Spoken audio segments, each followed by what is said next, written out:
The Johnsky is a YouTube channel run by and run for people over the age of 13. People under the age of 13 should click off of this video right now, or watch with a parent or guardian. Viewer discretion is advised.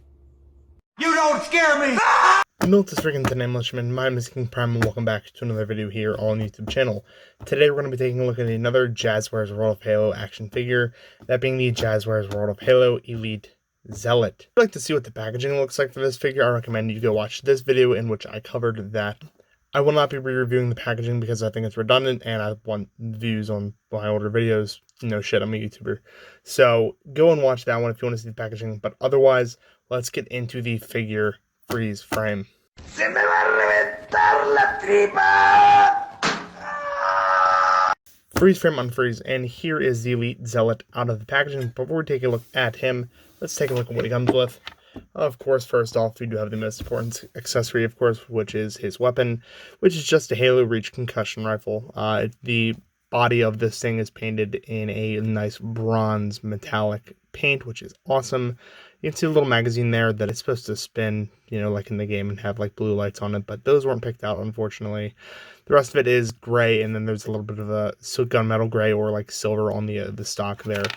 Next accessory and final accessory that this figure comes with is this kind of like sand textured base, kind of, I guess, to replicate the ending of Halo Reach. This is the normal World of Halo display base that we get with most figures. Of course, like most figures, the figure has holes on the feet that you can plug into the base.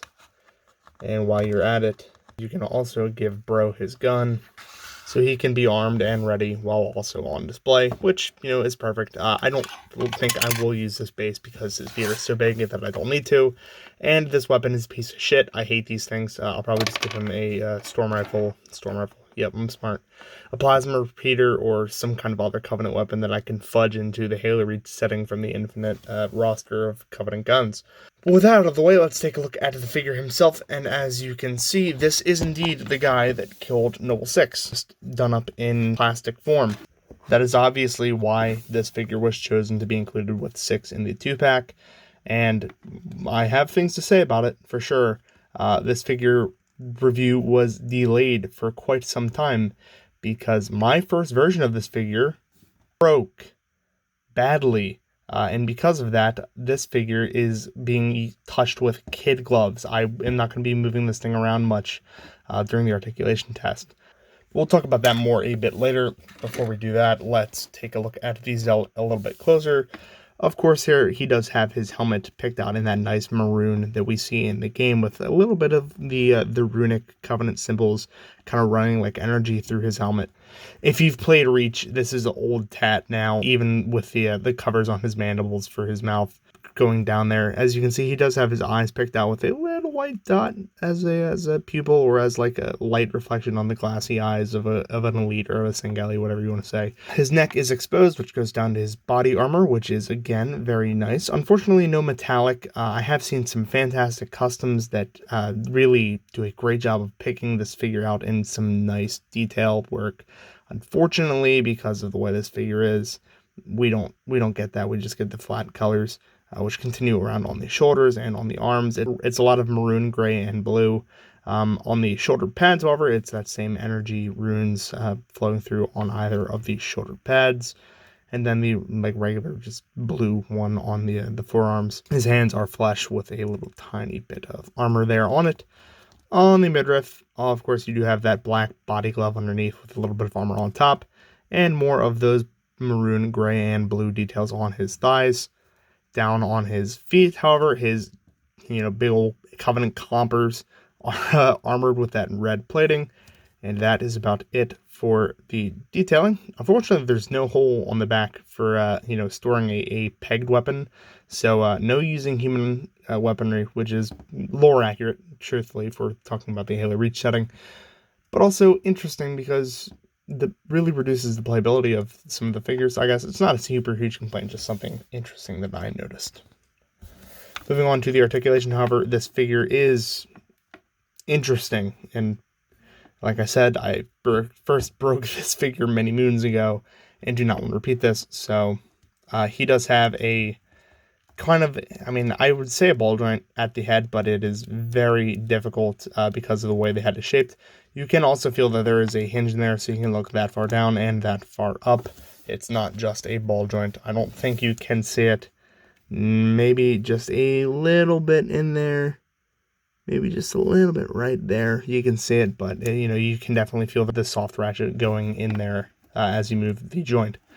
His shoulders can do a full 360 and go only that far out, which is absolutely pitiful. No upper bicep swivel at all. The only thing you get is a elbow joint, which does go, 90 degrees, which is actually pretty good for a Jazwares figure.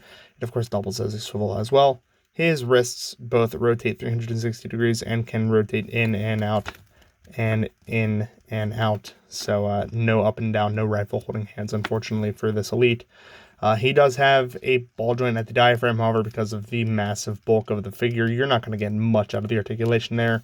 You do also have a rotation at the waist proper, which is nice. So, posability, yay. At his thighs, which are absolutely massive and take up most of the balancing of this figure, you do have, and mind the angle here, ball jointed hips, which is nice. So you can get pretty good range of motion and get that far of a kick, that back of a kick before it starts getting in the way, and then about that far out with the splits. It does also have an upper thigh swivel. It's just very hard to access because of the way the figure is sculpted. You're probably going to do more rotating at the hip than you are going to do at the thigh, but if you hold down the hip, you can definitely get it to rotate like this. He does have a double jointed knee, which can bend at the top here, about that far and that far out. And then he does have a joint here, but I'm not touching that because both of them are stuck and no amount of heating or boiling has amounted to me being able to loosen these joints. I don't want to touch them. I already broke this figure once. I'm not going to break the second one. So, yeah, no. He does also have articulation at the angles, but I would mind these very much. They do have an up and down joint right there. It can only go about one click, though, so I wouldn't try to get anything beyond that, or you might end up breaking the figure, unfortunately. So that is about it for the articulation. Let's move on to the size comparisons so I can show you exactly how the Zealot compares to some others. Freeze frame.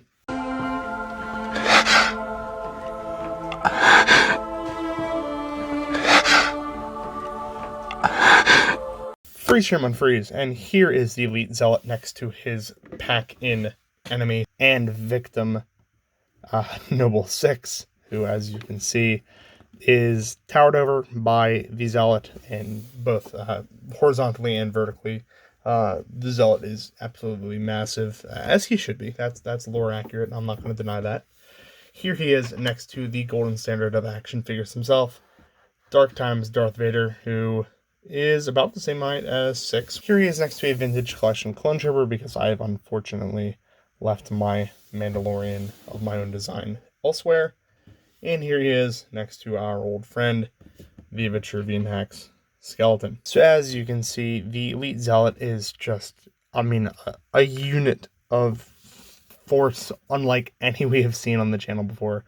Mostly. I'm pretty sure he's not as big as Atriox. But as for 1/18 scale / 3/4 inch / 4-inch figures go, this one is definitely on the larger side. He is a unit. He towers over a normal-sized action figure.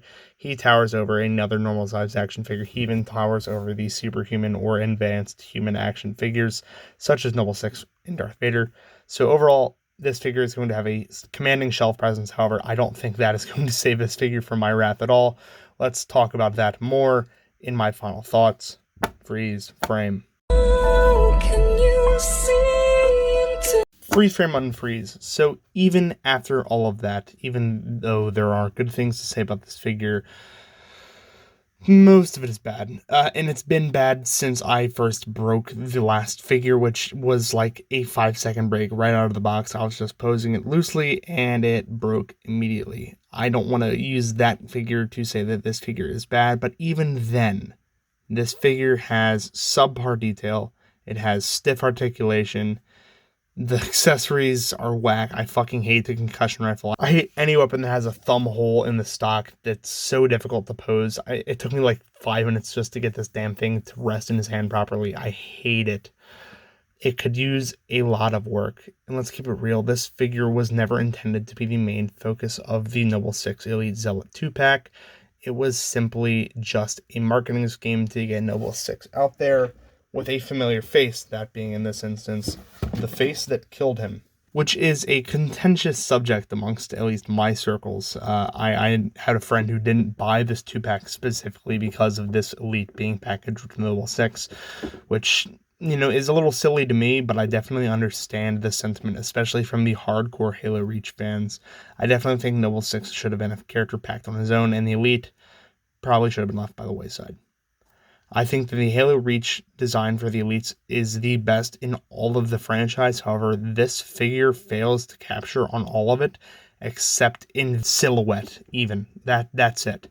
The only thing that is saving this figure from an absolute failure, from getting thrown into the trash right now, is the fact that Jazwares customer service was so on top of the situation when I told them that I broke this figure that they sent me a new one, and that's what you're seeing being reviewed right here, right now. I am not pulling my punches. I never do. I think this figure is crap, but I will give Jazwares commendations for that. As a $10 paperweight to add on to your Noble 6-pack, I guess this figure is worth it just in Noble 6's graces alone. However, by itself, I would not recommend this thing even for the hardest core of Halo Reach or Covenant fans. But if you like the Elite Zealot, or you like Halo Reach, or you like the Covenant, or you like Elites in general, make sure you share this video with your friends, share it with Facebook groups, all that good stuff. If you like the content, make sure you like, comment, and subscribe down below. It keeps helping the channel grow, keeps helping me pump out this content.